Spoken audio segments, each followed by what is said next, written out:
Pickleball is just as strategic as a game of chess. As you improve, your decision making will start to become more important than things like your ball control and athleticism. The key to taking advantage of this is to know the best tactics and plays that you can utilize to get that extra advantage. In this video, I'm going to go over the 5 tactics that you must know.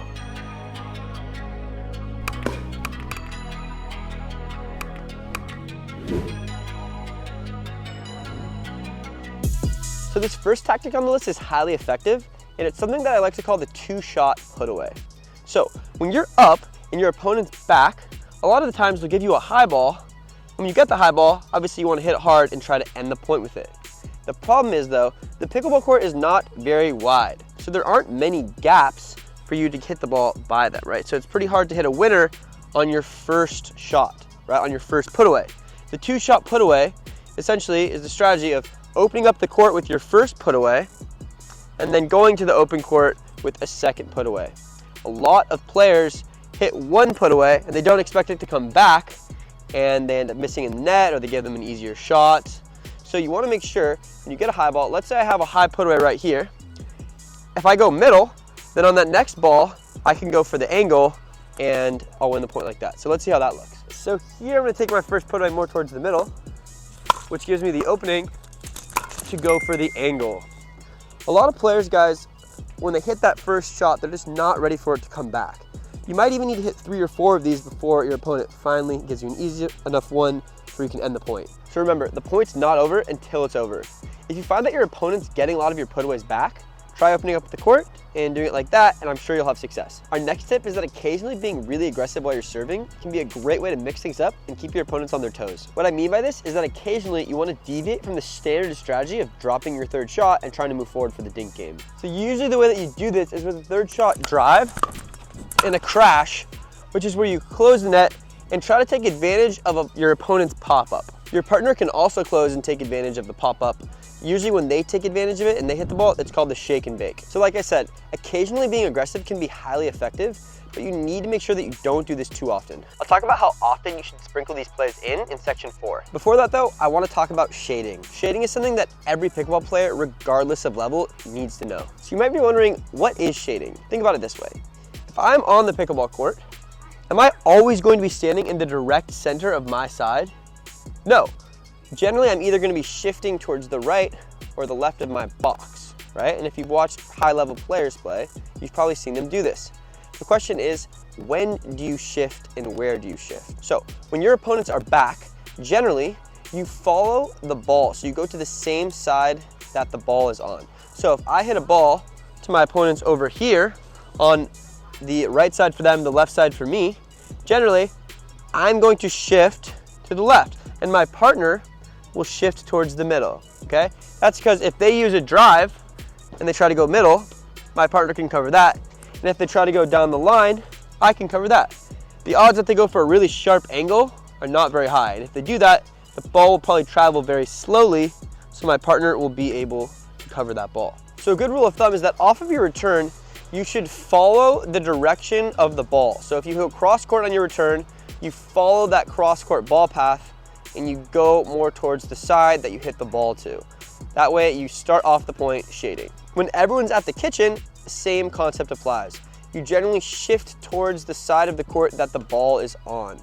So if you go deep to your opponent's backhand, you and your partner will slide over so that they can cover the line and that you can cover the middle. And the same thing applies on the forehand side too. When you're back, it's actually the opposite. So if your opponent has the ball on that side, on their left side, you're actually going to shift more towards this way because they have a lot better of an angle when they're up there. So they have a lot more dangerous going off the court.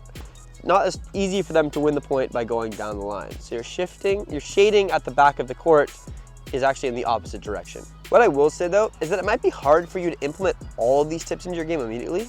So what I do is pick the 1 or 2 that you think you could benefit from most and focus on those. Also, if you enjoy my coaching style, make sure to subscribe. My whole goal of this channel is to find every possible hack to help you improve. So if you guys want to see all of our videos, make sure to subscribe and hit the bell. This next tactic though separates good players from great players. There's no formal name for it, but it has to do with how often you mix up your strategy. Let's run through a quick example so that you can see what I mean. Let's say you're playing a game and you go for a lob and you win the point with it. Because of this, later in the game, you go for another lob and you win the point with it again. Now you know that the lob can be effective for you as it's worked twice. But does this mean that you should start using lobs in every point? No, of course not. If you use the lob too often, your opponents will catch on and they'll be ready for it. You probably want to go for lobs a few times a game, even if they're working. On the other hand, let's say you go for a drive in the game and your opponent misses it in the net. And a few points later, you do the same thing and he misses it in the net again. Now you know that the drive is a play that can work for you too. But same as with the lob, you don't want to use this shot every point. The point I'm trying to make is that every aggressive shot in pickleball has a limitation in how often you should use it. The best players know shot by shot what that is, and they know how to alternate between these shots to keep themselves unpredictable. One good rule of thumb is that usually you don't want to run the exact same play more than twice in a row. Think, if someone drives to you twice in a row and you miss both in the net, there's no chance you're letting that third one go in the net again. But if they were to change things up and then use the drive again a few points later, that's when things can get tricky. So what you want to do is identify which plays are working for you and then alternate between them in a random fashion so that your opponents are always guessing. The concept of mixing things up can be confusing. If you have any questions, let me know in the comments. The next tactic can be huge, and it's that when you can, it can be really effective to target your opponent's backhand. The catch to this is that you can't always do it. Think, if you're hitting a return, regardless of where you go on the court, your opponents probably have enough time to run around it and hit a forehand. So now I'm gonna go through the top 3 instances when you're playing a point that you can target your opponent's backhand. So when you're dinking, you're always gonna either be going cross court or down the line. So in this instance, I'm going cross court, my forehand to Drew's forehand. But if I wanna target his backhand here, I can go a little bit more towards the middle. And a lot of players struggle with that shot. You can get some pop-ups and a lot of missed dinks like that. And if I'm going down the line, I can just aim for Drew's left a little bit more. Like I said, certain players really just don't like their backhand dink. Sometimes they will though, so in that case, you might want to target their forehand or just try to make it difficult for them. The next instance that you can target your opponent's backhand is when they're back trying to move forward and you're up. So when Drew's trying to come in, all I have to do to target his backhand is just get it more to the left side of his body. And if your opponent doesn't have a good backhand drop, this can make things a lot trickier for them. So we'll show them how that looks. Drew's gonna try to use his drop, and as he's trying to move forward, I'm getting things to his backhand, which makes things easier for me. The last instance where you can target your opponent's backhand is when they're up and you're back. So if I'm back here and I'm using a drop or a drive, a lot of the time when I'm using my drop, I don't want to go towards their forehand because it's a lot easier for them to be aggressive.